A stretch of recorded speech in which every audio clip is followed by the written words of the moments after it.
घर ते कंडे सुन बन लुकै, बन तज नीर लुकाए। जल मह लुकै तो नह बचै, कहो सिंह कट जाहे।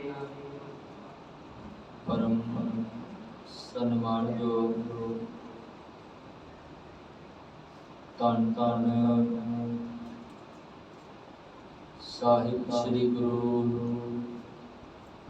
ਗ੍ਰੰਥ ਸਾਹਿਬ ਜੀ ਦੀ ਪਾਵਨ ਮੁਕੱਦਸ ਗੋਦ ਵਿੱਚ ਸੁਭਾਈਮਾਨ ਸਤ ਸੰਗੀ ਜਨੋ ਵਡਭਾਗੇ ਹਾਂ ਜੋ ਸੰਧਿਆ ਦੇ ਦੀਵਾਨਾਂ ਦੇ ਵਿੱਚ ਬੈਠ ਕੇ ਰੱਬੀ ਇਲਾਹੀ ਬਾਣੀ ਦਾ ਹਰ ਜਸ ਕੀਰਤਨ ਸਰਵਣ ਕਰ ਰਹੇ ਸਾਂ। ਹੁਣ ਆਓ ਗੁਰਸਿੱਖਾਂ ਦੀ ਖਾਲਸੇ ਦੀ ਉਤਪਤੀ ਦੀ ਕਥਾ ਦੇ ਨਾਲ ਜੁੜਨ ਦਾ ਯਤਨ ਕਰੀਏ। ਕੱਲ ਦੇ ਦੀਵਾਨਾਂ ਵਿੱਚ ਆਪਾਂ ਵਿਚਾਰਿਆ ਸੀ ਜ਼ਕਰੀਆ ਖਾਂ ਦੀ ਮੌਤ ਹੋਈ। ਜ਼ਕਰੀਆ ਖਾਂ ਦੇ ਘਰ ਦੋ ਪੁੱਤਰ ਹਨ, ਜਹੀਆ ਖਾਂ ਤੇ ਸ਼ਾਹ ਨਵਾਜ਼। ਦੋਵੇਂ ਜਾਣੇ ਮੁਲਤਾਨ ਤੇ ਲਾਹੌਰ ਦੇ ਨਵਾਬ ਬਣੇ ਅਤੇ ਇਹਨਾਂ ਦੇ ਗਾਂ ਦੀਵਾਨ ਹਨ ਲਖਪਤ ਰਾਏ ਤੇ ਜਸਪਤ ਰਾਏ। ਜਹੀਆ ਖਾਂ ਵੀ ਆਪਣੇ ਪਿਓ ਦੇ ਵਾਂਗੂ ਸਿੱਖਾਂ ਦਾ ਵੈਰੀ ਬਣਿਆ। ਸਿੱਖਾਂ ਨੂੰ ਮੁਕਾਉਣ ਵਾਸਤੇ ਉਹਨੇ ਵੀ ਯਤਨ ਕੀਤੇ ਤੇ ਸਿੱਖਾਂ ਨੂੰ ਫਿਰ ਜੰਗਲਾਂ ਬੇਲਿਆਂ ਦਾ ਸਹਾਰਾ ਲੈਣਾ ਪਿਆ।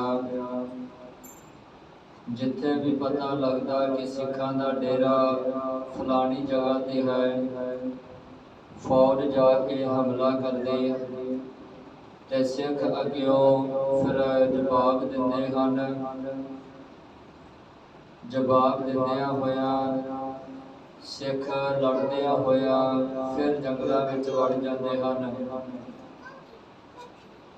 ਘਰ ਘਾੜ ਛੱਡੇ ਜੰਗਲਾਂ ਨੂੰ ਫੜਿਆ। ਜੰਗਲਾਂ ਦੇ ਵਿੱਚ ਕਈ ਸਿੱਖਾਂ ਨੇ ਬਰੇਤੀ ਵਾਲੇ ਸਥਾਨ ਤੇ ਚਲੇ ਗਏ। ਜਦੋਂ ਬਰੇਤੀ ਵਾਲੇ ਸਥਾਨ ਤੇ ਹਮਲਾ ਹੋਇਆ ਤੇ ਸਿੱਖਾਂ ਨੇ ਫਿਰ ਦਰਿਆ ਦੇ ਪਾਣੀ ਦੇ ਵਿੱਚ ਛਾਲਾਂ ਮਾਰੀਆਂ। ਇੱਥੋਂ ਤੱਕ ਆਪਾਂ ਕੱਲ ਵਿਚਾਰਿਆ ਸੀ। ਅਗਲੇਰੇ ਪ੍ਰਸੰਗ ਨੂੰ ਭਾਈ ਰਤਨ ਸਿੰਘ ਜੀ ਭੰਗੂ ਕਿਵੇਂ ਕਲਮਬੰਦ ਕਰਦੇ ਹਨ, ਉਹਦੀ ਵਿਚਾਰ ਆਪਾਂ ਕਰਨੀ ਹੈ। ਵਿਚਾਰ ਆਰੰਭਣ ਤੋਂ ਪਹਿਲਾਂ ਆਓ ਗੁਰਦੇਵ ਦੇ ਚਰਨਾਂ 'ਚ ਹਾਜ਼ਰੀ ਲਵਾਈਏ। ਆਖੋ ਵਾਹਿਗੁਰੂ ਜੀ ਕਾ ਖਾਲਸਾ, ਵਾਹਿਗੁਰੂ ਜੀ ਕੀ ਫਤਿਹ। ਸਤਨਾਮ ਸ਼੍ਰੀ ਵਾਹਿਗੁਰੂ ਸਾਹਿਬ ਜੀ। ਦੋਹਰਾ ਘਰ ਦੇ ਕੰਡੇ ਸੁਣ ਬਨ ਲੁਕੈ, ਬਨ ਤਜ ਨੀਰ ਲੁਕਾਏ। ਘਰ ਦੇ ਕੰਡੇ ਸੋ ਬਨ ਲੁਕੈ, ਬਨ ਤਜ ਨੀਰ ਲੁਕਾਏ। ਜ਼ਕਰੀਆ ਖਾਂ ਦੀ ਮੌਤ ਤੋਂ ਬਾਅਦ ਜਹੀਆ ਖਾਂ ਲਾਹੌਰ ਦਾ ਨਵਾਬ ਬਣਿਆ ਤੇ ਜਹੀਆ ਖਾਂ ਦਾ ਨਵਾਬ ਬਣਨ ਤੋਂ ਬਾਅਦ ਉਹਨੇ ਦੀਵਾਨ ਰੱਖਿਆ ਲਖਪਤ ਰਾਏ ਨੂੰ, ਜੋ ਕਿ ਇੱਕ ਖੱਤਰੀ ਪਰਿਵਾਰ ਨਾਲ ਸੰਬੰਧ ਰੱਖਦਾ ਹੈ। ਤੇ ਲਖਪਤ ਰਾਏ ਵੀ ਸਿੱਖਾਂ ਦਾ ਬਹੁਤ ਵੱਡਾ ਵੈਰੀ ਹੈ। ਸਿੱਖਾਂ ਨੂੰ ਮੁਕਾਉਣ ਵਾਸਤੇ ਉਹਨੇ ਵੀ ਬੜੀਆਂ ਚਾਲਾਂ ਚਲੀਆਂ ਹਨ। ਇਤਿਹਾਸਕਾਰ ਤੇ ਇੱਥੋਂ ਤੱਕ ਲਿਖਦੇ ਹਨ ਕਿ ਜਿਸ ਵਕਤ ਜਹੀਆ ਖਾਂ ਲਾਹੌਰ ਦਾ ਨਵਾਬ ਬਣਿਆ ਤੇ ਜਹੀਆ ਖਾਂ ਨੂੰ ਸਿੱਖਾਂ ਦੇ ਖਿਲਾਫ ਭੜਕਾਉਣ ਵਾਲਾ ਇਹ ਲਖਪਤ ਰਾਏ ਹੀ ਹੈ, ਜਿਹਨੂੰ ਸਿੱਖ ਲੱਖੂ ਕਰਕੇ ਬੁਲਾਇਆ ਕਰਦੇ ਹਨ, ਕਿਉਂਕਿ ਇਹਨੇ ਸਿੱਖਾਂ ਨੂੰ ਮੁਕਾਉਣ ਵਾਸਤੇ ਜਹੀਆ ਖਾਂ ਨੂੰ ਵਧਾ ਚੜਾ ਕੇ ਗੱਲਾਂ ਦੱਸੀਆਂ ਕਿ ਤੇਰਾ ਪਿਓ ਜ਼ਕਰੀਆ ਖਾਨ ਲਾਹੌਰ ਦਾ ਨਵਾਬ ਸਿੱਖਾਂ ਨੇ ਬਦਲਾ ਲੈਣ ਵਾਸਤੇ ਇਹ ਜਾ ਕੇ ਫੈਸਲਾ ਸੁਣਾ ਦਿੱਤਾ। ਇਹ ਉਹਨਾਂ ਨੇ ਫੈਸਲਾ ਕੀਤਾ ਕਿ ਜ਼ਕਰੀਆ ਖਾਨ ਦੇ ਸਿਰ 'ਚ ਜੁੱਤੀਆਂ ਮਾਰੀਆਂ ਜਾਣ ਤੇ ਉਹਨਾਂ ਨੇ ਇਦਾਂ ਫੈਸਲਾ ਕਰਕੇ ਤੇਰੇ ਪਿਓ ਦੇ ਸਿਰ ਦੇ ਵਿੱਚ ਜੁੱਤੀਆਂ ਮਰਵਾਈਆਂ, ਇੱਕ ਨਵਾਬ ਦੇ ਸਿਰ ਵਿੱਚ ਜੁੱਤੀਆਂ ਮਰਵਾਈਆਂ, ਸਾਰਿਆਂ ਦੇ ਸਾਹਮਣੇ ਉਹਨੇ ਜੁੱਤੀਆਂ ਖਾਧੀਆਂ ਤੇਰੇ ਪਿਓ ਨੇ। ਤੇ ਤੂੰ ਹੁਣ ਸਿੱਖਾਂ ਦੇ ਕੋਲ ਬਦਲਾ ਲੈ, ਕਿਵੇਂ ਤੇਰੇ ਪਿਓ ਨੂੰ ਉਹਨਾਂ ਨੇ ਮਾਰਿਆ ਹੈ। ਅਸਲ ਵਿੱਚ ਸਿੱਖ ਹੀ ਹਨ ਜਿਨ੍ਹਾਂ ਨੇ ਤੇਰੇ ਪਿਓ ਦਾ ਕਤਲ ਕੀਤਾ ਹੈ। ਇਸ ਤਰੀਕੇ ਦੇ ਨਾਲ ਲਖਪਤ ਰਾਏ ਨੇ ਜ਼ਹੀਆ ਖਾਨ ਨੂੰ ਭੜਕਾਇਆ ਤੇ ਜ਼ਹੀਆ ਖਾਨ ਦੇ ਕਹਿਣ ਦੇ ਉੱਤੇ ਫਿਰ ਜਰਨੈਲਾਂ ਨੇ ਸਿੱਖਾਂ ਨੂੰ ਮਕਾਉਣਾ ਸ਼ੁਰੂ ਕੀਤਾ, ਹਮਲੇ ਕਰਨੇ ਸ਼ੁਰੂ ਕੀਤੇ। ਤੇ ਜਿੱਥੇ ਵੀ ਪਤਾ ਲੱਗਦਾ ਕਿ ਫਲਾਣੀ ਜਗ੍ਹਾ ਤੇ ਸਿੱਖ ਹਨ, ਉੱਥੇ ਫੌਜ ਜਾ ਕੇ ਘੇਰਾ ਪਾਉਂਦੀ ਹੈ ਤੇ ਸਿੱਖ ਅੱਗਿਓਂ ਫਿਰ ਜਵਾਬ ਦਿੰਦੇ ਹਨ, ਘਰ ਕੇ ਕੱਢੇ ਸੋ ਬਣ ਲੁਕੈ। ਸਿੱਖਾਂ ਨੂੰ ਘਰਾਂ ਵਿੱਚੋਂ ਕੱਢਿਆ ਗਿਆ ਤੇ ਸਿੱਖਾਂ ਨੇ ਜੰਗਲਾਂ ਬੇਲਿਆਂ ਦਾ ਸਹਾਰਾ ਲਿਆ, ਬਣ ਤਜ ਨੀਰ ਲੁਕਾਏ। ਤੇ ਜਦੋਂ ਜੰਗਲਾਂ ਦੇ ਵਿੱਚ ਹਮਲਾ ਹੋਇਆ ਸਿੱਖਾਂ ਉੱਤੇ ਤੇ ਸਿੱਖਾਂ ਨੇ ਫਿਰ ਨੀਰ ਤੋਂ ਭਾਵ ਹੈ ਕਿ ਪਾਣੀ, ਦਰਿਆ ਦੇ ਪਾਣੀ ਦਾ ਸਹਾਰਾ ਲੈ ਕੇ ਆਪਣੀਆਂ ਜਾਨਾਂ ਬਚਾਈਆਂ। ਭਾਵ ਕਿ ਜਿੱਥੇ ਵੀ ਕਿਤੇ ਪਤਾ ਲੱਗਦਾ ਹੈ ਸਿੱਖਾਂ ਬਾਰੇ, ਸਰਕਾਰੀ ਫੌਜ, ਸਰਕਾਰੀ ਅਹਿਲਕਾਰ ਸਿੱਖਾਂ ਨੂੰ ਮੁਕਾਉਣ ਦਾ ਪੂਰਾ ਯਤਨ ਕਰਦੇ ਹਨ। ਜਲ ਮਹਿ ਲੁਕੈ ਤੋ ਨਹਿ ਬਚੈ, ਕਹੋ ਸਿੰਘ ਕਤ ਜਾਹੇ। ਜਲ ਮਹਿ ਲੁਕੇ ਤੋ ਨਹਿ ਬਚੈ, ਕਹੋ ਸਿੰਘ ਕਤ ਜਾਹੇ। ਭਾਈ ਰਤਨ ਸਿੰਘ ਜੀ ਕਹਿੰਦੇ ਹਨ, ਜੇ ਪਾਣੀ ਵਿੱਚ ਨਾ ਲੁਕਦੇ ਸਿੱਖ ਤਾਂ ਫਿਰ ਸਿੱਖਾਂ ਦਾ ਬਚਣਾ ਔਖਾ ਸੀ। ਫਿਰ ਸਿੱਖ ਕਿਹੜੇ ਬੰਨੇ ਜਾਂਦੇ ਜੇ ਪਾਣੀ ਵਿੱਚ ਵੀ ਛਾਲਾ ਮਾਰ ਕੇ ਆਪਣਾ ਆਪ ਨਾ ਬਚਾਉਂਦੇ। ਪਰੇ ਨਿਸ਼ਾ ਛੁਟੈ ਸਿੰਘਨ ਪਿਆਲ, ਪਰੇ ਨਿਸ਼ਾ ਛੁਟੈ ਸਿੰਘਨ ਪਿਆਲ। ਭਾਈ ਰਤਨ ਸਿੰਘ ਜੀ ਕਹਿੰਦੇ ਹਨ, ਸਾਰਾ ਦਿਨ ਇਸ ਤਰੀਕੇ ਦੇ ਨਾਲ ਸਿੰਘਾਂ ਦੇ ਲੜਦਿਆਂ ਭਿੜਦਿਆਂ ਨਿਕਲ ਜਾਂਦੀ, ਜਾਨ ਬਚਾਉਣ ਤੇ ਲੰਘ ਜਾਂਦੀ। ਕਦੀ ਕਿਤੇ ਜਾ ਕੇ ਡੇਰਾ ਲਾਉਂਦੇ ਹਨ, ਕਦੀ ਕਿਤੇ ਜਾ ਕੇ ਡੇਰਾ ਲਾਉਂਦੇ ਹਨ। ਤੁਰਕ ਰਲੈ ਮੁੜ ਡੇਰਨ ਨਾਲ, ਤੁਰਕ ਰਲੈ ਮੁੜ ਡੇਰਨ ਨਾਲ। ਤੇ ਜਦੋਂ ਫਿਰ ਸਿੱਖਾਂ ਨੇ ਇੱਕ ਫੈਸਲਾ ਕੀਤਾ ਕਿ ਆਪਾਂ ਏਦਾਂ ਕਿੰਨਾ ਕੁ ਦਿਨ ਬਤੀਤ ਕਰਾਂਗੇ, ਕਿੰਨਾ ਕੁ ਸਮਾਂ ਕੱਢਾਂਗੇ। ਜੇ ਫੌਜ ਮਗਰ ਲੱਗੀ ਹੈ ਤੇ ਸਾਨੂੰ ਹੁਣ ਫੌਜ ਨਾਲ ਦੋ ਹੱਥ ਕਰਨੇ ਚਾਹੀਦੇ ਹਨ, ਕਿਉਂਕਿ ਹੁਣ ਜਿਹੜਾ ਵਾ ਪਾਣੀ ਸਿਰ ਦੇ ਉੱਤੋਂ ਲੰਘ ਗਿਆ ਹੈ। ਹੁਣ ਇਹਨਾਂ ਨੂੰ ਦੱਸਣਾ ਪੈਣਾ ਹੈ ਕਿ ਖਾਲਸਾ ਕੀ ਚੀਜ਼ ਹੈ। ਫਿਰ ਸਿੱਖਾਂ ਨੇ ਫੈਸਲਾ ਕੀਤਾ ਕਿ ਆਪਾਂ ਹੁਣ ਜਾ ਕੇ ਸਭ ਤੋਂ ਪਹਿਲਾਂ ਇਹਨਾਂ ਦੀਆਂ ਫੌਜਾਂ ਦਾ ਭੇਦ ਲਈਏ। ਇਹ ਕਿਹੜੇ ਬੰਨੇ ਆਉਂਦੇ ਹਨ, ਕਿਹੜੇ ਬੰਨੇ ਜਾ ਕੇ ਇਹਨਾਂ ਦੇ ਰਾਤ ਨੂੰ ਵਿਸ਼ਰਾਮ ਕਰਦੇ ਹਨ, ਕਿੱਥੇ ਇਹਨਾਂ ਦੇ ਡੇਰੇ ਹਨ। ਸਿੱਖਾਂ ਨੇ ਇਹ ਫੈਸਲਾ ਕੀਤਾ ਅਤੇ ਸਿੱਖਾਂ ਨੇ ਫੈਸਲਾ ਕਰਕੇ ਫਿਰ ਕੁਝ ਨੂੰ ਜਾ ਕੇ ਤੁਰਕ ਫੌਜਾਂ ਦੇ ਡੇਰਿਆਂ ਦਾ ਪਤਾ ਲਗਾਇਆ। ਸਿੰਘਨ ਜੋ ਦੇਹ ਬਹਾਏ, ਹੋਏ ਸਿੰਘ ਜੋ ਦੇਹ ਬਹਾਏ। ਤੇ ਜਿਹੜੇ ਸਿੱਖ ਲੜਦਿਆਂ ਭਿੜਦਿਆਂ ਸ਼ਹੀਦ ਹੋ ਜਾਂਦੇ ਹਨ, ਉਹਨਾਂ ਸਿੱਖਾਂ ਦੀਆਂ ਲਾਸ਼ਾਂ ਨੂੰ ਫਿਰ ਸਿੱਖ ਜਿਹੜਾ ਪਾਣੀ ਦੇ ਵਿੱਚ ਵਹਾ ਦਿੰਦੇ ਹਨ। ਕਿਉਂਕਿ ਆਪਾਂ ਪਿੱਛੇ ਵਿਚਾਰਿਆ ਹੈ ਗੁਰੂ ਗ੍ਰੰਥ ਸਾਹਿਬ ਜੀ ਦੀ ਬਾਣੀ ਵਿੱਚੋਂ ਤੇ ਸਿੱਖ ਰਹਿਤ ਮਰਿਆਦਾ ਦੇ ਵਿੱਚ ਵੀ ਗੱਲ ਲਿਖੀ ਹੋਈ ਹੈ ਕਿ ਪ੍ਰਾਣੀ ਦਾ ਸੰਸਕਾਰ ਕੀਤਾ ਜਾਵੇ। ਹਾਂ, ਜੇ ਸੰਸਕਾਰ ਕਰਨ ਦਾ ਸਮਾਂ ਨਾ ਹੋਵੇ ਜਾਂ ਸੰਸਕਾਰ ਕਰਨ ਦੀ ਕੋਈ ਥਾਂ ਨਾ ਹੋਵੇ ਤਾਂ ਲਾਸ਼ ਨੂੰ, ਸਰੀਰ ਨੂੰ, ਪ੍ਰਾਣੀ ਨੂੰ ਪਾਣੀ ਦੇ ਵਿੱਚ ਵਹਾ ਦਿੱਤਾ ਜਾਵੇ। ਕਿਉਂਕਿ ਇਹ ਆਪਣੇ ਆਪਣੇ ਧਰਮਾਂ ਦੀ ਰੀਤ ਹੈ, ਆਪਣੇ ਆਪਣੇ ਧਰਮਾਂ ਦੀ ਮਰਿਆਦਾ ਦੇ ਅਨੁਸਾਰ ਮਨੁੱਖ ਦੇ ਸਰੀਰ ਨੂੰ ਸਾਂਭਿਆ ਜਾਂਦਾ ਹੈ। ਤੇ ਗੁਰੂ ਗ੍ਰੰਥ ਸਾਹਿਬ ਦੀ ਬਾਣੀ ਤੇ ਇੱਥੋਂ ਤੱਕ ਫੈਸਲਾ ਕਰਦੀ ਹੈ, ਇੱਕ ਦੱਜ ਹੈ, ਇੱਕ ਦਬੀ ਹੈ, ਇੱਕ ਨਾ ਕੁੱਤੇ ਖਾਹੇ, ਇੱਕ ਪਾਣੀ ਵਿੱਚ ਉਸਟਿਆ ਹੈ, ਇੱਕ ਭੀ ਫਿਰ ਹਸਣ ਪਾਹੇ। ਕਈ ਜਿਹੜੇ ਹਨ ਉਹ ਦੱਬਦੇ ਹਨ। ਇਸਲਾਮ ਧਰਮ ਵਾਲੇ ਸਨਾਤਨ ਧਰਮ ਅਤੇ ਸਿੱਖ ਧਰਮ ਸੰਸਕਾਰ ਕਰਦਾ ਹੈ, ਪਾਰਸੀ ਧਰਮ ਵਾਲੇ ਖੂਹ ਤੇ ਰੱਖਦੇ ਹਨ। ਕਈ ਜਿਹੜੇ ਕੁੱਤਿਆਂ ਅੱਗੇ ਸੁੱਟ ਦਿੰਦੇ ਹਨ ਤੇ ਕਈ ਧਰਮ ਵਾਲੇ ਅਜਿਹੇ ਹਨ ਜਿਹੜੇ ਪਾਣੀ ਦੇ ਵਿੱਚ ਵਹਾ ਦਿੰਦੇ ਹਨ। ਪਰ ਸਤਿਗੁਰੂ ਜੀ ਨੇ ਖਾਲਸਾ ਪੰਥ ਨੇ ਇਹ ਫੈਸਲਾ ਕੀਤਾ ਹੋਇਆ ਹੈ ਕਿ ਸਮੇਂ ਨੂੰ ਵੇਖਦਿਆਂ ਹੋਇਆ ਜਿੱਦਾਂ ਦਾ ਸਮਾਂ ਹੋਵੇ ਸਰੀਰ ਨੂੰ ਸਾਂਭਣ ਦਾ ਜਿਹੜਾ ਯਤਨ ਕੀਤਾ ਜਾਵੇ। ਜੇ ਪਾਣੀ ਵਿੱਚ ਵਹਾਉਣ ਦਾ ਸਮਾਂ ਹੈ ਤਾਂ ਲਾਸ਼ ਨੂੰ ਪਾਣੀ ਦੇ ਵਿੱਚ ਵਹਾ ਦਿੱਤਾ ਜਾਵੇ। ਜੇ ਸੰਸਕਾਰ ਕਰਨ ਦਾ ਸਮਾਂ ਹੈ ਤਾਂ ਸੰਸਕਾਰ ਕਰ ਦਿੱਤਾ ਜਾਵੇ। ਇਹ ਜੇ ਮਨ ਮਤ ਵਿੱਚ ਨਹੀਂ ਪੈਣਾ ਕਿ ਨਹੀਂ ਅਸੀਂ ਤੇ ਸੰਸਕਾਰ ਹੀ ਕਰਨਾ ਹੈ, ਅਸੀਂ ਜਿਹੜਾ ਦਬਣਾ ਨਹੀਂ ਹੈ, ਅਸੀਂ ਪਾਣੀ ਦੇ ਵਿੱਚ ਨਹੀਂ ਵਹਾਉਣਾ। ਖਾਲਸੇ ਪੰਥ ਨੇ ਰਹਿਤ ਮਰਿਆਦਾ ਵਿੱਚ ਫੈਸਲਾ ਕੀਤਾ ਹੈ ਕਿ ਅਜਿਹੀਆਂ ਗੱਲਾਂ ਹਾਸੋ ਹਾਣੀਆਂ ਹਨ, ਇਹ ਤੁਛ ਮਾਤਰ ਗੱਲਾਂ ਹਨ, ਇਹਨਾਂ ਦਾ ਗੁਰਮਤਿ ਨਾਲ ਕੋਈ ਵੀ ਸੰਬੰਧ ਨਹੀਂ ਹੈ। ਬਸ ਸਮੇਂ ਨੂੰ ਵਿਚਾਰਦਿਆਂ ਹੋਇਆ ਪ੍ਰਾਣੀ ਦੇ ਸਰੀਰ ਨੂੰ ਸਾਂਭਣਾ ਜ਼ਰੂਰੀ ਹੈ। ਮੂਏ ਸਿੰਘ ਜੋ ਦੇਹ ਬਹਾਏ, ਜਿਹੜੇ ਸਿੰਘ ਮੂਏ ਹੋ ਜਾਂਦੇ ਹਨ, ਸ਼ਹੀਦ ਹੋ ਜਾਂਦੇ ਹਨ, ਜਿਨ੍ਹਾਂ ਦੇ ਸਰੀਰਾਂ ਵਿੱਚੋਂ ਭਵਰਾ ਉਡਾਰੀ ਮਾਰ ਜਾਂਦਾ ਹੈ, ਉਹਨਾਂ ਦੇ ਸਰੀਰਾਂ ਨੂੰ ਮੌਕਾ ਵੇਖ ਕੇ ਸਿੱਖ ਦਰਿਆ ਦੇ ਪਾਣੀ ਵਿੱਚ ਵਹਾ ਦਿੰਦੇ ਹਨ। ਜੋ ਜ਼ਖਮੀ ਤੇ ਲਏ ਉਠਾਏ, ਜੋ ਜ਼ਖਮੀ ਤੇ ਲਏ ਉਠਾਏ, ਤੇ ਜਿਹੜੇ ਸਿੱਖ ਲੜਦਿਆਂ ਭਿੜਦਿਆਂ ਜ਼ਖਮੀ ਹੋ ਜਾਂਦੇ ਹਨ, ਉਹਨਾਂ ਨੂੰ ਫਿਰ ਦੂਸਰੇ ਸਿੱਖ ਉਠਾ ਲੈਂਦੇ ਹਨ ਅਤੇ ਉਹਨਾਂ ਦਾ ਇਲਾਜ ਕਰਾਉਣਾ ਯਤਨ ਕਰਦੇ ਹਨ। ਕਿਸੇ ਨਾ ਜਗ੍ਹਾ ਜਾਵੇ ਜਾਹੀ, ਕਿਸੇ ਨਾ ਜਗ੍ਹਾ ਜਾਵੇ ਜਾਹੇ, ਪਰ ਸਿੱਖ ਜਾਣ ਵੀ ਤੇ ਜਾਣ ਕਿੱਥੇ, ਕਿਉਂਕਿ ਜੰਗਲਾਂ ਵਿੱਚ ਨਾ ਕੋਈ ਜਿਹੜਾ ਦਵਾਖਾਨਾ ਹੈ ਤੇ ਨਾ ਹੀ ਕੋਈ ਉੱਥੇ ਕੋਈ ਡਾਕਟਰ ਵੈਦ ਪਹੁੰਚ ਸਕਦਾ ਹੈ ਕਿ ਇਹਨਾਂ ਦਾ ਇਲਾਜ ਕੀਤਾ ਜਾ ਸਕੇ, ਤੇ ਨਾ ਹੀ ਸਿੱਖ ਕਿਸੇ ਪਿੰਡ ਵਿੱਚ ਜਾ ਸਕਦੇ ਹਨ ਕਿ ਉੱਥੇ ਜਾ ਕੇ ਜ਼ਖਮੀ ਹੋਏ ਸਿੱਖਾਂ ਦਾ ਇਲਾਜ ਕਰਾਇਆ ਜਾ ਸਕੇ। ਪਰ ਜਿਸ ਭਾਈ ਰਤਨ ਸਿੰਘ ਜੀ ਕਹਿੰਦੇ ਮੁਸੀਬਤ ਏਡੀ ਵੱਡੀ ਪਈ ਹੈ, ਜਿਹੜੀ ਸਮਾਂ ਏਡਾ ਵੱਡਾ ਜਿਹੜਾ ਕਰਵਟ ਖਾ ਗਿਆ ਹੈ ਕਿ ਸਿੱਖਾਂ ਨੂੰ ਇਲਾਜ ਕਰਾਉਣ ਵਾਸਤੇ ਕੋਈ ਜਗ੍ਹਾ ਵੀ ਨਹੀਂ ਮਿਲਦੀ ਕਿ ਜ਼ਖਮੀ ਸਿੱਖਾਂ ਦਾ ਇਲਾਜ ਹੀ ਕਰਾਇਆ ਜਾ ਸਕੇ।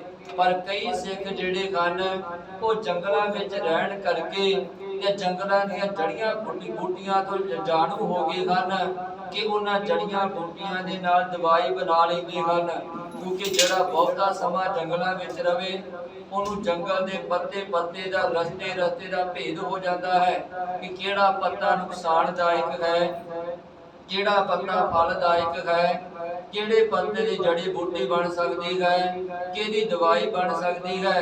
ਤੇ ਸਿੱਖ ਬਹੁਤਾਤ ਵਿੱਚ ਜੰਗਲਾਂ ਵਿੱਚ ਰਹਿਣ ਕਰਕੇ ਇਸ ਪੱਖ ਤੋਂ ਥੋੜੇ ਜਿਹੇ ਜਾਣੂ ਹੋ ਗਏ ਸਨ ਤੇ ਕਈ ਸਿੱਖਾਂ ਨੇ ਫਿਰ ਜਿਹੜਾ ਵਾ ਜੜੀ ਬੂਟੀਆਂ ਦੀ ਦਵਾਈ ਬਣਾਉਣ ਦਾ ਯਤਨ ਕੀਤਾ ਤੇ ਜ਼ਖਮੀਆਂ ਦਾ ਮਾੜਾ ਮੋਟਾ ਇਲਾਜ ਕਰਨਾ ਤਾਂ ਜੋ ਸਿੱਖ ਜਿਹੜੇ ਉਹ ਫਿਰ ਪਹਿਲਾਂ ਵਾਂਗੂ ਲੜ ਭਿੜ ਸਕਣ ਅਤੇ ਲੜ ਭਿੜ ਕੇ ਸ਼ਹਾਦਤ ਦਾ ਜਾਮ ਪੀ ਸਕਣ।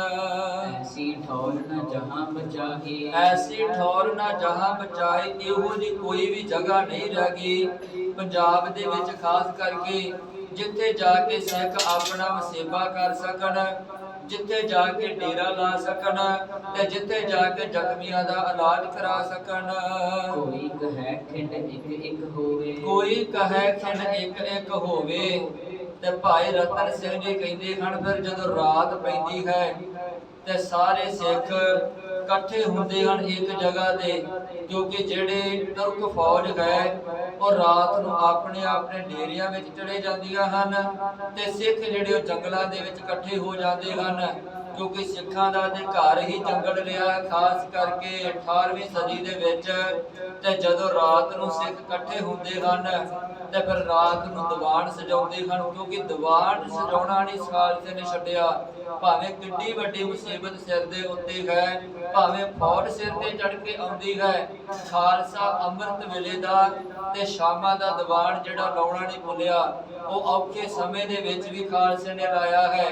ਤੇ ਜਦੋਂ ਰਾਤ ਨੂੰ ਸਿੱਖ ਇਕੱਠੇ ਹੁੰਦੇ ਹਨ ਦੀਵਾਨ ਸਜਾਇਆ ਜਾਂਦਾ ਹੈ ਤੇ ਦੀਵਾਨ ਦੀ ਸਮਾਪਤੀ ਹੋਣ ਤੋਂ ਪਹਿਲਾਂ ਫਿਰ ਗੁਰਮਤਾ ਕੀਤਾ ਜਾਂਦਾ ਹੈ ਤੇ ਗੁਰਮਤੇ ਵਿੱਚ ਫਿਰ ਜਿਹੜੇ ਆਗੂ ਸਿੱਖ ਹਨ ਖਾਲਸਾ ਫਿਰ ਇੱਕ ਦੂਜੇ ਨੂੰ ਸਲਾਹਾਂ ਦਿੰਦਾ ਹੈ ਕਿ ਖਾਲਸਾ ਜੀ ਸਾਨੂੰ ਇਸ ਤਰੀਕੇ ਨਾਲ ਕੰਮ ਕਰਨਾ ਚਾਹੀਦਾ ਹੈ, ਆ ਜਿਹੜਾ ਫਲਾਣਾ ਕੰਮ ਆਪਾਂ ਏਦਾਂ ਕਰੀਏ ਤੇ ਸਾਡਾ ਫਾਇਦਾ ਹੋ ਸਕਦਾ ਹੈ। ਤੇ ਵਿੱਚੋਂ ਇੱਕ ਨੇ ਸਲਾਹ ਦਿੱਤੀ ਕੋਈ ਕਹੈ ਖਿੰਡ ਇੱਕ ਇੱਕ ਹੋਵੇ, ਕਈ ਕਹਿ ਲੱਗੇ ਖਾਲਸਾ ਜੀ ਸਮਾਂ ਬਹੁਤ ਭਿਆਨਕ ਚੱਲ ਰਿਹਾ ਹੈ, ਫੌਜ ਜਿਹੜੀ ਉਹ ਚੱਪੇ ਚੱਪੇ ਤੇ ਸਾਨੂੰ ਛਾਣਦੀ ਫਿਰਦੀ ਹੈ, ਸਾਨੂੰ ਲੱਭਦੀ ਫਿਰਦੀ ਹੈ, ਤੇ ਇਕੱਠੇ ਹੁੰਦੇ ਹਾਂ ਤੇ ਸਾਡਾ ਨੁਕਸਾਨ ਹੁੰਦਾ ਹੈ।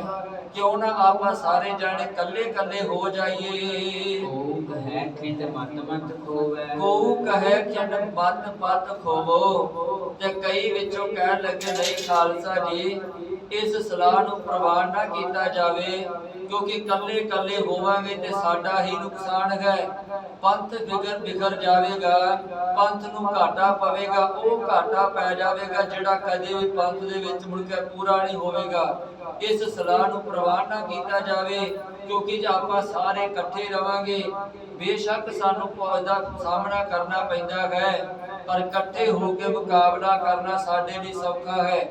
ਅਸੀਂ ਜੇ 10 ਸ਼ਹੀਦ ਵੀ ਹੋਵਾਂਗੇ ਤੇ 50 ਨੂੰ ਲੈ ਕੇ ਬਵਾਂਗੇ, ਪਰ ਜੇ ਕੱਲੇ ਕੱਲੇ ਜੇ ਆਪਾਂ ਕਵਾਂਗੇ ਕਿ ਮੁਕਾਬਲਾ ਕਰ ਲਵਾਂਗੇ ਤੇ ਕੱਲੇ ਕੱਲੇ ਸਾਡਾ ਜਿਹੜਾ ਸਾਡੀ ਮੌਤ ਫਿਰ ਨਿਸ਼ਚਿਤ ਹੈ, ਫਿਰ ਅਸੀਂ ਉਹਨਾਂ ਦਾ ਕੋਈ ਵੀ ਨੁਕਸਾਨ ਨਹੀਂ ਕਰ ਪਾਵਾਂਗੇ। ਇਸ ਕਰਕੇ ਕੱਲੇ ਕੱਲੇ ਨੂੰ ਚੰਗਾ ਹੈ ਕਿ ਆਪਾਂ ਇਕੱਠੇ ਰਹੀਏ, ਕਿਉਂਕਿ ਇਕੱਠਿਆਂ ਵਿੱਚ ਹੀ ਇੱਜ਼ਤ ਹੈ, ਇਕੱਠਿਆਂ ਵਿੱਚ ਹੀ ਲਾਭ ਹੈ, ਇਕੱਠਿਆਂ ਵਿੱਚ ਹੀ ਸਾਨੂੰ ਫਾਇਦਾ ਹੈ। ਲੜੋ ਮਰੋ ਇਨ ਤੁਰਕਨ ਨਾਲ, ਲੜੋ ਮਰੋ ਇਨ ਤੁਰਕਨ ਨਾਲ। ਜਦੋਂ ਫਿਰ ਏਦਾਂ ਇੱਕ ਦੂਜੇ ਨੂੰ ਸਲਾਹਾਂ ਦਿੰਦੇ ਹਨ ਤਾਂ ਫਿਰ ਕਹਿਣ ਲੱਗੇ ਖਾਲਸਾ ਜੀ ਫਿਰ ਇੱਕ ਕੰਮ ਕਰੋ, ਆਪਾਂ ਵਾਧੂ ਹੁਣ ਜਿਹੜਾ ਸਮਾਂ ਏਦਾਂ ਬਰਬਾਦ ਕਰ ਲਿਆ ਹੈ, ਵਾਧੂ ਆਪਾਂ ਸਰਕਾਰ ਨੂੰ ਮੌਕਾ ਦੇ ਦਿੱਤਾ ਹੈ। ਕਦਾ ਗਿਣਤੀ ਵਿੱਚ ਅਸੀਂ ਬੇਸ਼ੱਕ ਘੱਟ ਗਾ, ਪਰ ਹੁਣ ਇੱਕ ਫੈਸਲਾ ਕਰ ਲਿਆ ਜਾਵੇ, ਲੜੋ ਮਰੋ ਇਨ ਤੁਰਕਨ ਨਾਲ। ਹੁਣ ਇਹਨਾਂ ਤੁਰਕਾਂ ਦੇ ਨਾਲ, ਮੁਗਲ ਫੌਜ ਦੇ ਨਾਲ ਲੜੋ ਤੇ ਜਾਂ ਮਰ ਜਾਵੋ ਜਾਂ ਮਾਰ ਜਾਵੋ, ਇਹ ਜਿਹੜਾ ਫੈਸਲਾ ਕਰ ਲਵੋ।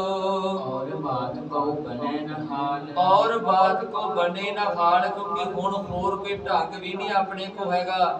ਜੇ ਆਪਾਂ ਕਹੀਏ ਕਿ ਏਦਾਂ ਇੱਕ ਜਗ੍ਹਾ ਤੋਂ ਦੂਜੀ ਜਗ੍ਹਾ ਚਲੇ ਜਾਈਏ, ਦੂਜੀ ਜਗ੍ਹਾ ਤੋਂ ਤੀਜੀ ਜਗ੍ਹਾ ਚਲੇ ਜਾਈਏ, ਤੇ ਏਦਾਂ ਸਾਡਾ ਜਿਹੜਾ ਪੰਥ ਚੜ੍ਹਦੀ ਕਲਾ ਵਿੱਚ ਜਾਵੇਗਾ, ਏਦਾਂ ਨਹੀਂ ਜਾਵੇਗਾ।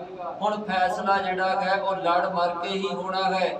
ਤੇ ਖਾਲਸਾ ਵੈਸੇ ਵੀ ਗੁਰੂ ਗੋਬਿੰਦ ਸਿੰਘ ਪਾਤਸ਼ਾਹ ਨੇ ਲੜਨ ਮਰਨ ਵਾਸਤੇ ਹੀ ਪੈਦਾ ਕੀਤਾ ਹੈ, ਤੇ ਆਪਾਂ ਜਿਹੜਾ ਡੁੱਬ ਛਿਪ ਕੇ ਆਪਣੀਆਂ ਜਾਨਾਂ ਬਚਾਉਂਦੇ ਫਿਰੀਏ, ਇਹਦੇ ਵਿੱਚ ਖਾਲਸੇ ਦੀ ਹਾਨੀ ਹੈ।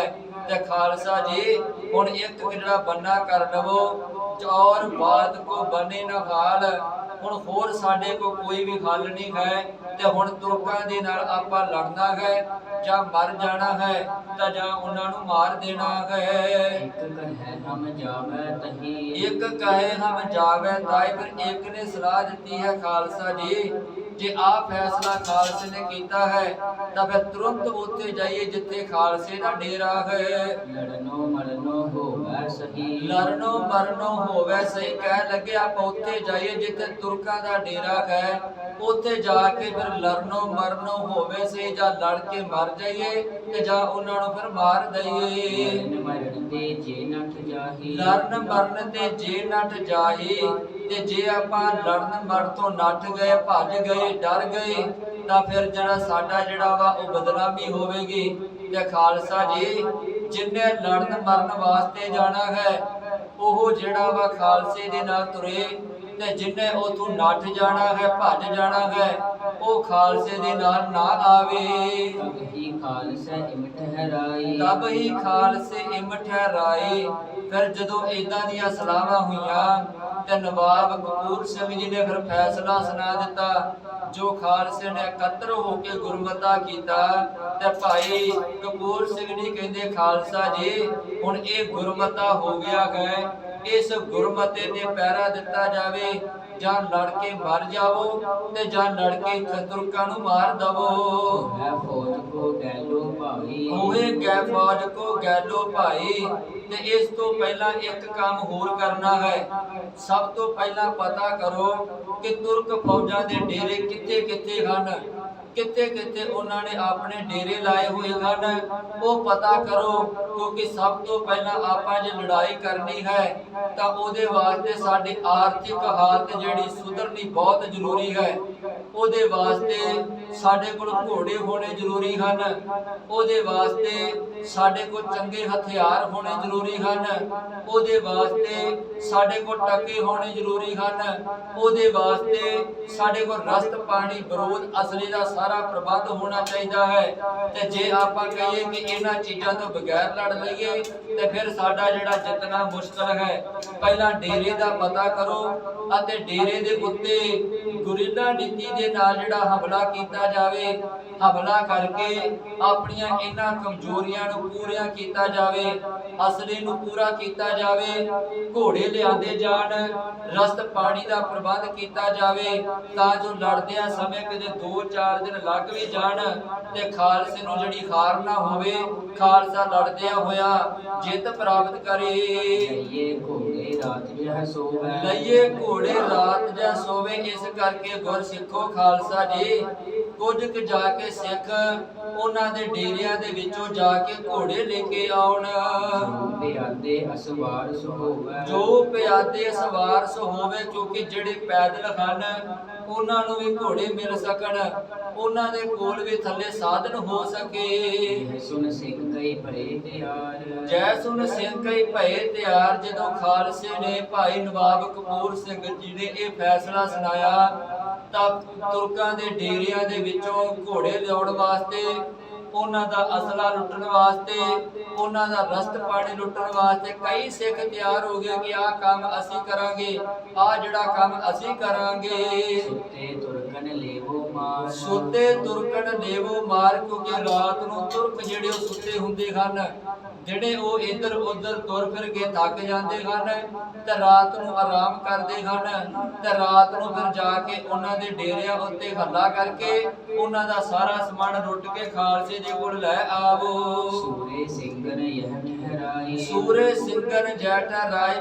ਕਈ ਸੂਰਮੇ ਉੱਠੇ ਹਨ, ਬਹਾਦਰ ਸਿੱਖ ਸੂਰਮੇ, ਜਿਹੜਾ ਇਹ ਕੰਮ ਕਰਕੇ ਤੇ ਗੁਰਮਤਾ ਸੋਧਿਆ ਹੋਏ ਜੋ ਤੇ ਪਹਿਰਾ ਦੇ ਸਕਣ ਤੇ ਤੁਰਕਾਂ ਦਾ ਨੁਕਸਾਨ ਕਰਕੇ ਖਾਲਸੇ ਕੋਲ ਵਾਪਸ ਆ ਸਕਣ। ਸਿੰਘ ਤੁਰੇ ਉਨ ਗੈਲੇ ਢਾਈ, ਸਿੰਘ ਤੁਰੇ ਉਨ ਗੈਲਣ ਢਾਈ।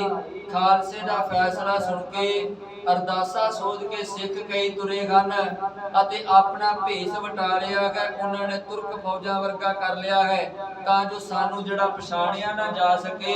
ਤੇ ਜਦੋਂ ਤੁਰਕ ਫੌਜਾਂ ਦਾ ਪਤਾ ਲੱਗਾ ਕਿ ਫਲਾਣੀ ਜਗ੍ਹਾ ਤੇ ਜਾ ਰਹੀਆਂ ਹਨ ਤੇ ਫਲਾਣੀ ਜਗ੍ਹਾ ਤੇ ਡੇਰਾ ਗਏ, ਜਿਨ੍ਹਾਂ ਸਿੱਖਾਂ ਨੇ ਭੇਸ ਵਟਾਇਆ ਸੀ ਉਹ ਫਿਰ ਹੌਲੀ ਜੀ ਜਾ ਕੇ ਤੁਰਕ ਫੌਜਾਂ ਦੇ ਵਿੱਚ ਰਲ ਗਏ ਤਾਂ ਜੋ ਤੁਰਕ ਫੌਜਾਂ ਦੇ ਨਾਲ ਡੇਰੇ ਦੇ ਵਿੱਚ ਜਾਇਆ ਜਾ ਸਕੇ। ਤੇ ਰਾਤ ਨੂੰ ਜਦੋਂ ਸਾਰੇ ਸੌ ਜਾਣਗੇ ਉਦੋਂ ਸਰੀ ਆਪਣਾ ਜਿਹੜਾ ਕਾਰਵਾਈ ਕਰ ਸਕੀਏ। ਐਸੀ ਤੋਰ ਸਿੰਘ ਉੱਠ ਚਲੇ, ਐਸੀ ਤੋਰ ਸਿੰਘ ਉੱਠ ਚਲੇ।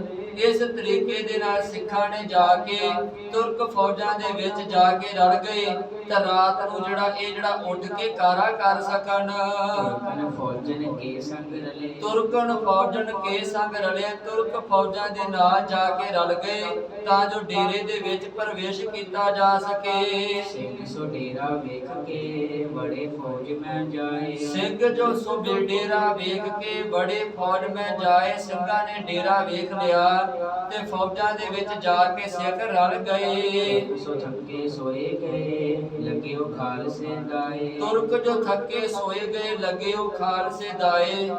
ਜਦੋਂ ਰਾਤ ਪੈ ਗਈ ਤੇ ਤੁਰਕ ਫੌਜਾਂ ਨੇ ਪ੍ਰਸ਼ਾਦਾ ਪਾਣੀ ਛਕ ਲਿਆ ਤੇ ਥੱਕੀ ਹੋਈ ਫੌਜ ਮਿੰਟੋ ਮਿੰਟ ਉਹਨਾਂ ਨੂੰ ਨੀਂਦ ਆ ਗਈ ਤੇ ਜਿਹੜੇ ਸਿੱਖ ਸਨ ਉਹਨਾਂ ਨੇ ਫਿਰ ਦਾ ਵੇਖਿਆ ਕਿ ਹੁਣ ਤੁਰਕ ਸੌ ਗਏ ਹਨ, ਹੁਣ ਅਸਲੇ ਵਾਲਾ ਕਮਰਾ ਵੀ ਖਾਲੀ ਹੈ, ਹੁਣ ਤਬੇਲੇ ਵਾਲਾ ਤਬੇਲਾ ਵੀ ਖਾਲੀ ਹੈ, ਰਸਤ ਪਾਣੀ ਦਾ ਵੀ ਹੁਣ ਜਿਹੜਾ ਅਸੀਂ ਲੁੱਟ ਸਕਦੇ ਹਾਂ। ਭਾਵ ਕਿ ਸਿੱਖਾਂ ਨੇ ਜਦੋਂ ਸਾਰਾ ਕੁਝ ਵੇਖ ਲਿਆ ਅਤੇ ਸਿੱਖਾਂ ਨੇ ਫਿਰ ਆਪਣੇ ਕਾਰਵਾਈ ਸ਼ੁਰੂ ਕਰ ਦਿੱਤੀ। ਤਬ ਸਿੰਘਨ ਘੋੜੇ ਲੈ ਖੋਲ, ਤਬ ਸਿੰਘਨ ਘੋੜੇ ਲੈ ਖੋਲ। ਫਿਰ ਸਿੰਘਾਂ ਨੇ ਰਾਤ ਨੂੰ ਤਬੇਲੇ ਦੇ ਵਿੱਚੋਂ ਘੋੜੇ ਖੋਲ ਲਏ ਹਨ। ਪਰ ਚੜੇ ਸੋ ਸਤਿਗੁਰ ਬੋਲ, ਉੱਪਰ ਚੜੇ ਸੋ ਸਤਿਗੁਰ ਬੋਲ। ਤੇ ਜਕਾਰੇ ਛੱਡਦੇ ਹੋਏ ਕਿ ਸਿੱਖ ਜਾ ਰਹੇ ਹਨ ਕਾਰਵਾਈ ਕਰਕੇ। ਜਿਨ੍ਹਾਂ ਦੀ ਹਿੰਮਤ ਹੈ ਰੋਕਣ ਦੀ ਉਹ ਰੋਕ ਸਕਦਾ ਹੈ, ਕਿਉਂਕਿ ਖਾਲਸਾ ਕਿਸੇ ਨੂੰ ਜਿਹੜਾ ਵੀ ਕੰਮ ਕਰਦਾ ਹੈ ਤੇ ਖਾਲਸਾ ਜਿਹੜਾ ਹਿੱਕ ਦੇ ਜ਼ੋਰ ਨਾਲ ਕਰਦਾ ਹੈ ਤਾਂ ਜੋ ਇਹ ਨਾ ਕੱਲ ਨੂੰ ਲੋਕ ਕਹਿ ਦੇਣ ਕਿ ਜਿਹੜਾ ਦੱਸਿਆ ਕਿਸੇ ਨੂੰ ਨਹੀਂ। ਜਦੋਂ ਸਿੱਖਾਂ ਨੇ ਘੋੜੇ ਖੋਲੇ ਤੇ ਜਕਾਰੇ ਛੱਡ ਦਿੱਤੇ ਕਿ ਖਾਲਸਾ ਤੁਹਾਡੇ ਤਬੇਲਿਆਂ ਦੇ ਵਿੱਚੋਂ ਘੋੜੇ ਲੈ ਕੇ ਜਾ ਰਿਹਾ ਜੇ ਕਿਸੇ ਨੇ ਰੋਕਣਾ ਹੈ ਤੇ ਰੋਕ ਸਕਦਾ ਹੈ। ਦੂਜੇ ਗੈਲੇ ਲਏ ਲਗਾਏ ਤੇ ਜਿਹੜੇ ਦੂਸਰੇ ਪੈਦਲ ਸਿੱਖ ਸਨ ਉਹਨਾਂ ਨੂੰ ਜਾ ਕੇ ਘੋੜੇ ਦੇ ਦਿੱਤੇ ਅਤੇ ਉਹਨਾਂ ਨੇ ਫਿਰ ਘੋੜਿਆਂ ਤੇ ਸਵਾਰ ਹੋ ਗਏ। ਕੈਲ ਪੜੈ ਤਿਸ ਆਵੈ ਘਾਏ, ਕੈਲ ਪੜੇ ਤਿਸ ਆਵੇ ਘਾਏ। ਤੇ ਹੁਣ ਭਾਈ ਰਤਨ ਸਿੰਘ ਜੀ ਕਹਿੰਦੇ ਸਾਰੇ ਸਿੱਖਾਂ ਦੇ ਕੋਲ ਤਕਰੀਬਨ ਘੋੜੇ ਹੋ ਗਏ ਹਨ, ਪਰ ਹਜੇ ਹਥਿਆਰਾਂ ਦੀ ਕਮੀ ਹੈ, ਪੈਸੇ ਰਸਤ ਪਾਣੀ ਦੀ ਕਮੀ ਹੈ। ਤੇ ਹੁਣ ਜਿਹੜਾ ਸਿੱਖਾਂ ਨੇ ਫਿਰ ਗੁਰੀਲਾ ਨੀਤੀ ਨੂੰ ਵਰਤਿਆ, ਬਹੁਤ ਜ਼ਿਆਦਾ ਜ਼ੋਰ ਦਿੱਤਾ ਹੈ ਗੁਰੀਲਾ ਨੀਤੀ ਤੇ ਇਹ ਗੁਰੀਲਾ ਨੀਤੀ ਗੁਰੂ ਗੋਬਿੰਦ ਸਿੰਘ ਪਾਤਸ਼ਾਹ ਨੇ ਖਾਲਸੇ ਦੀ ਝੋਲੀ ਵਿੱਚ ਪਾਈ ਹੈ ਕਿ ਸਮੇਂ ਨੂੰ ਵਿਚਾਰਦਿਆਂ ਹੋਇਆਂ ਮੇਰਾ ਖਾਲਸਾ ਗੁਰੀਲਾ ਨੀਤੀ ਦੇ ਨਾਲ ਦੁਸ਼ਮਣ ਉੱਤੇ ਵਾਰ ਕਰੇ ਅਤੇ ਵਾਰ ਕਰਕੇ ਉਹਨਾਂ ਨੂੰ ਦੱਸੇ ਕਿ ਖਾਲਸਾ ਚੀਜ਼ ਕੀ ਹੈ। ਫਿਰ ਸਿੱਖਾਂ ਨੇ ਗੁਰੀਲਾ ਨੀਤੀ ਦੇ ਨਾਲ ਜਿੱਥੇ ਵੀ ਤੁਰਕਾਂ ਦੇ ਡੇਰੇ ਮਿਲਦੇ ਸਨ ਤੇ ਸਿੱਖ ਗੁਰੀਲਾ ਨੀਤੀ ਦੇ ਨਾਲ ਉਥੋਂ ਰਸਤ ਪਾਣੀ ਲੈਂਦੇ ਹਨ, ਉਥੋਂ ਅਸਲਾ ਲੈਂਦੇ ਹਨ ਤੇ ਜੰਗਲਾਂ ਬੇਲਿਆਂ ਵਿੱਚ ਆ ਕੇ ਫਿਰ ਲੁਕ ਜਾਂਦੇ ਹਨ। ਜਿਤਨੇ ਘੋੜੇ ਥੇ ਮਰੇ ਉਤਨੇ ਸਿੰਘਨ ਲੀਨ, ਜਿਤਨੇ ਘੋੜੇ ਥੇ ਮਰੇ ਉਤਨੇ ਸਿੰਘਨ ਲੀਨ। ਜਿੰਨੇ ਘੋੜਿਆਂ ਦਾ ਨੁਕਸਾਨ ਜੰਗ ਦੇ ਮੈਦਾਨ ਵਿੱਚ ਹੋਇਆ ਸੀ ਸਿੱਖਾਂ ਦਾ, ਉਹਨੇ ਘੋੜੇ ਸਿੱਖਾਂ ਨੇ ਤੁਰਕਾਂ ਦੇ ਖੋਹ ਲਏ। ਨਿਤ ਐਸੀ ਵਿਦ ਕਰੈ ਫੌਜ ਤੁਰਕ ਪਈ ਖੀਨ, ਨਿਤ ਪ੍ਰਤ ਐਸੀ ਵਿਦ ਕਰੇ ਤੁਰਕ ਫੌਜ ਤੁਰਕ ਪਈ ਖੀਨ। ਭਾਈ ਰਤਨ ਸਿੰਘ ਜੀ ਕਹਿੰਦੇ ਹੁਣ ਸਿੱਖ ਨਿਤਾ ਪ੍ਰਤੀ ਅਜਿਹੀਆਂ ਕਾਰਵਾਈਆਂ ਕਰਨ ਲੱਗ ਪਏ ਹਨ, ਨਿਤਾ ਪ੍ਰਤੀ ਤੁਰਕਾਂ ਨੂੰ ਲੁੱਟਣ ਲੱਗ ਪਏ ਹਨ ਤੇ ਖੀੜ ਤੋਂ ਭਾਵ ਹੈ ਕਿ ਖੁਆਰ ਕਰਨਾ। ਹੁਣ ਤੁਰਕ ਫੌਜਾਂ ਨੂੰ ਸਿੱਖ ਖੁਆਰ ਕਰਦੇ ਹਨ, ਉਹਨਾਂ ਨੂੰ ਹੁਣ ਟਿਕਣ ਨਹੀਂ ਦਿੰਦੇ। ਪਹਿਲਾਂ ਤੁਰਕ ਫੌਜਾਂ ਨੇ ਸਿੱਖਾਂ ਨੂੰ ਜਿਹੜਾ ਵਾ ਬਹੁਤ ਦੁੱਖ ਦਿੱਤਾ ਸੀ ਤੇ ਸਿੱਖਾਂ ਨੇ ਉਸ ਦੁੱਖ ਨੂੰ ਸੁੱਖ ਵਿੱਚ ਤਬਦੀਲ ਕਰਕੇ ਹੰਢਾ ਲਿਆ। ਪਰ ਜਦੋਂ ਖਾਲਸੇ ਨੇ ਫੈਸਲਾ ਕਰ ਲਿਆ ਤੇ ਹੁਣ ਤੁਰਕਾਂ ਦੀ ਜਿਹੜੀ ਨੱਕ ਦੇ ਵਿੱਚ ਦਮ ਕੀਤਾ ਹੋਇਆ ਹੈ ਤੇ ਤੁਰਕਾਂ ਦੇ ਕੋਲ ਇਹ ਜਿਹੜਾ ਖੁਆਰੀ ਇਹ ਦੁੱਖ ਜਿਹੜਾ ਉਹਨਾਂ ਕੋਲ ਸਹਾਰਿਆ ਨਹੀਂ ਜਾਂਦਾ ਤੇ ਇਧਰ ਜਿਹੜੇ ਸਿੱਖ ਹਨ ਉਹ ਆਪਣੀ ਤਾਕਤ ਨੂੰ ਪੂਰੀ ਤਰ੍ਹਾਂ ਕਰਦੇ ਹਨ ਤਾਂ ਜੋ ਕੱਲ ਨੂੰ ਜਦੋਂ ਅਸੀਂ ਹਮਲਾ ਕਰਨਾ ਹੈ ਤੁਰਕ ਫੌਜਾਂ ਨਾਲ ਦੋ ਹੱਥ ਕਰਨੇ ਹਨ ਤੇ ਖਾਲਸੇ ਦੀ ਜਿੱਤ ਹੋ ਸਕੇ। ਇਸ ਤਰੀਕੇ ਦੇ ਨਾਲ ਖਾਲਸਾ ਨਿਤਾ ਪ੍ਰਤੀ ਅਜਿਹੀਆਂ ਕਾਰਵਾਈਆਂ ਕਰਕੇ ਆਪਣੀ ਤਾਕਤ ਨੂੰ ਬਣਾਉਂਦਾ ਹੈ, ਆਪਣੀ ਤਾਕਤ ਨੂੰ ਮਜ਼ਬੂਤ ਕਰਦਾ ਹੈ। ਅਗਲੇਰੇ ਪ੍ਰਸੰਗ ਨੂੰ ਭਾਈ ਰਤਨ ਸਿੰਘ ਜੀ ਭੰਗੂ ਕਿਵੇਂ ਕਲਮਬੰਦ ਕਰਦੇ ਹਨ ਉਹ ਵਿਚਾਰ ਆਪਾਂ ਕੱਲ ਦੇ ਦੀਵਾਨਾਂ 'ਚ ਕਰਾਂਗੇ। ਇੰਨੀਆਂ ਬੇਨਤੀਆਂ ਪ੍ਰਵਾਨ ਕਰਨੀਆਂ ਗੁਰੂ ਅਤੇ ਸੰਗਤ ਬਖਸ਼ਣਹਾਰ ਹੈ। ਵਾਹਿਗੁਰੂ ਜੀ ਕਾ ਖਾਲਸਾ, ਵਾਹਿਗੁਰੂ ਜੀ ਕੀ ਫਤਿਹ।